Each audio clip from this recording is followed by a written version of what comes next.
Do not save what is left after spending, but spend what is left after saving. Warren Buffett.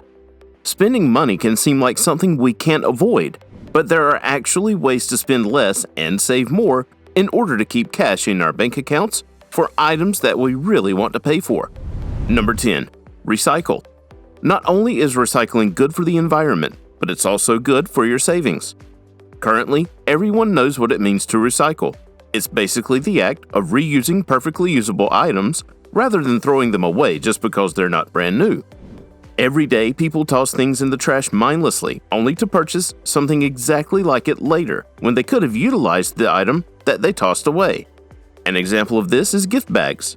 Have you ever been given a gift bag containing a present for your birthday or at Christmas? Most of the time, people will throw these gift bags away after removing the gift within it. But these pretty little bags can actually be reused. Instead of buying a new gift bag for someone else when their birthday party comes along and you have a gift for them, you can make use of a gift bag given to you in the past. Certain gift bags can even function as lunch or snack bags. That means you won't have to worry about buying yourself a lunch bag for work once yours wears out.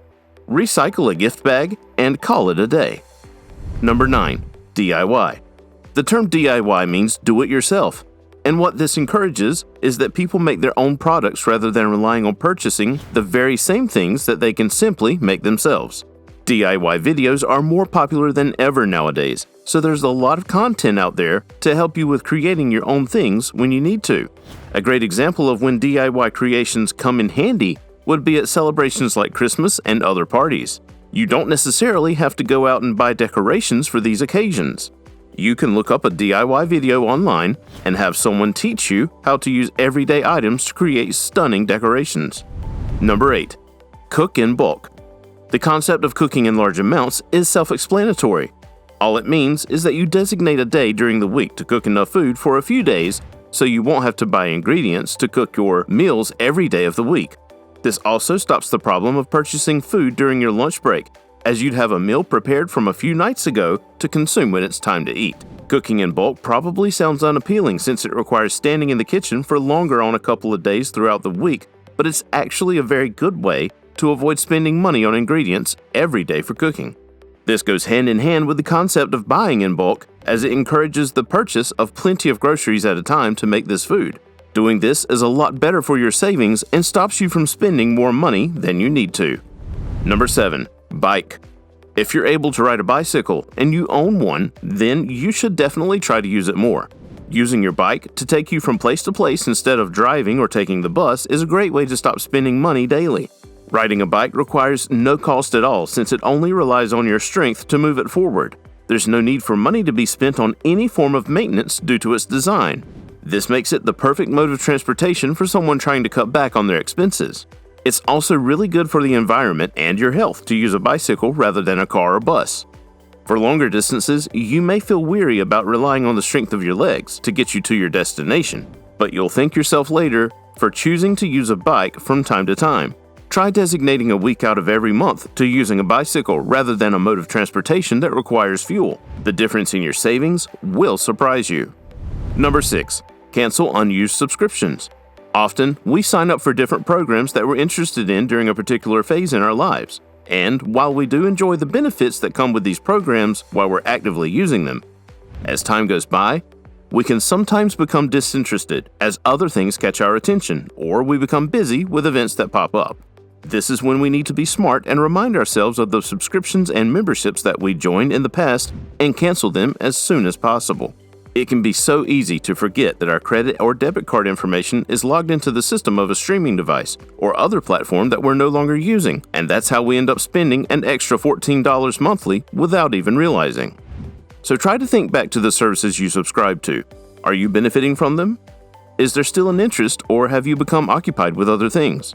If you have no time or you no longer have use for them, then go ahead and cancel your subscription. The monthly fee may not seem like much, but if you're subscribed to several little things that takes bits of your cash every month, then it all adds up. Take a VPN, for example. Lots of people get VPNs to watch movies and TV shows that aren't available in their country, but after they've done so, there's usually no more use for such a thing.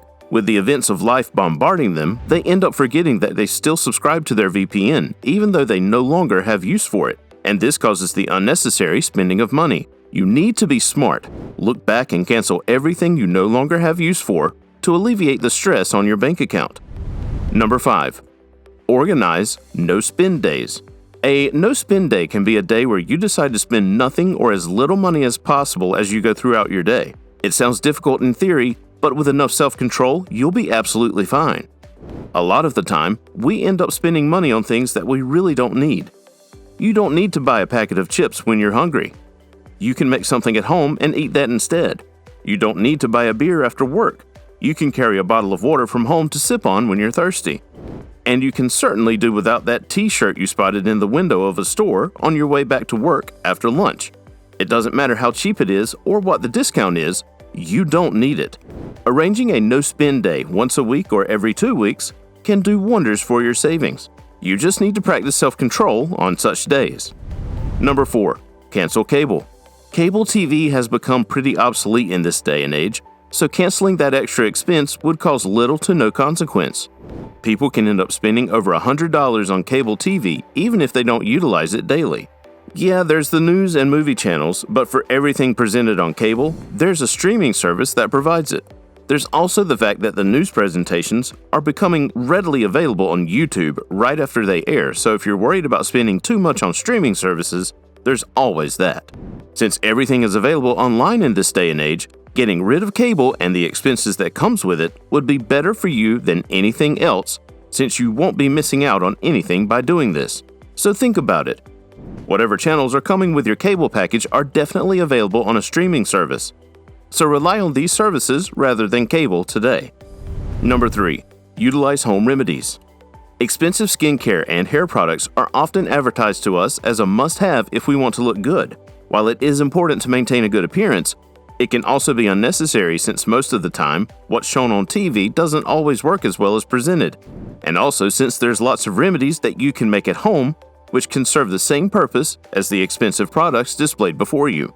If you do a quick search online, you'd be able to find plenty of useful remedies that you can make at home, which are ultimately just as useful as the products advertised. Sometimes, for different people, different remedies work better than others, so it's all about trying various things before finding what's best for you. The same can go with the products shown on TV, but natural remedies might be even better for our hair and skin since they contain less chemicals than what's sold at the store. There are also home remedies for everyday ailments, such as sore throats, allergies, and headaches. You don't always have to rely on expensive medication, unless your condition is serious, that is. But if you're experiencing minor symptoms, then a quick remedy of honey and lime can speed up your recovery quite quickly. Relying on these rather than potentially expensive painkillers can be a great way to stop spending money as well. Number 2. Control spending impulses. With sales and discounts at every corner and membership cards that make certain services way cheaper than they would usually be, it's pretty hard not to spend when things seem appealing and affordable. But we must remember that it would be better for us in the future if we saved our money for things we'd need rather than dishing out our earnings on desirable items just because they were on sale. Yes, this may be very difficult, especially when everything seems so affordable and price reductions are common within our favorite stores, but to save money, it would be better to control that impulse to spend and instead think of saving.